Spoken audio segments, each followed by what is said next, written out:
How do culture, place, and identity impact regional development?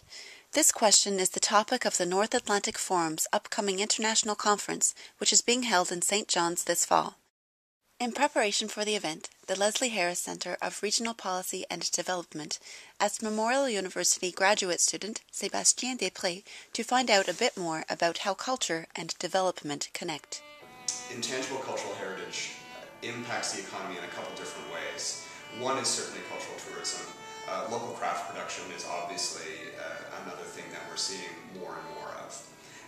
But I think there are some other things where culture can have an economic impact. Maybe things like sustainable organic farming, more traditional exploitation of natural resources, things that are around berry production, berry picking, smaller scale fishery, those types of things that kind of come from the past but which have the potential to be more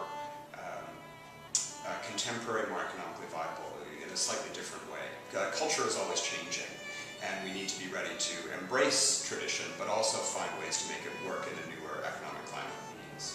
And what we're finding is that there's a real growing interest in local food. There's a really strong local food movement globally, and certainly this is happening in smaller communities. So people are looking at growing local food, buying local food from local producers. We're seeing a demand for that at several different levels within the community, just in terms of people's daily eating habits, but also very much so with the restaurant industry and with the bed and breakfast industry. They want to be able to serve organic produce, locally sourced produce, and there's very clearly a market for some of that.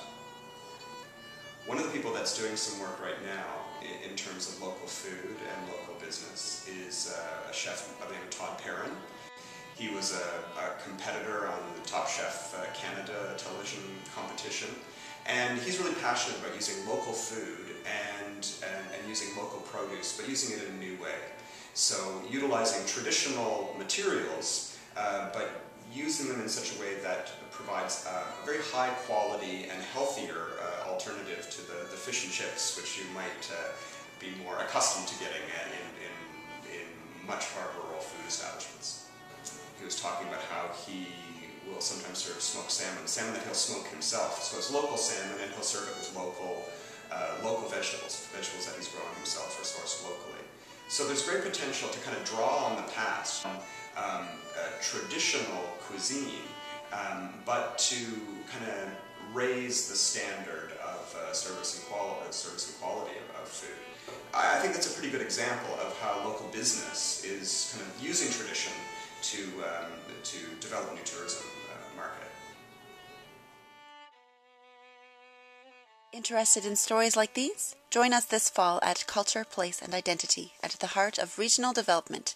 To register, please visit www.naf2011.com.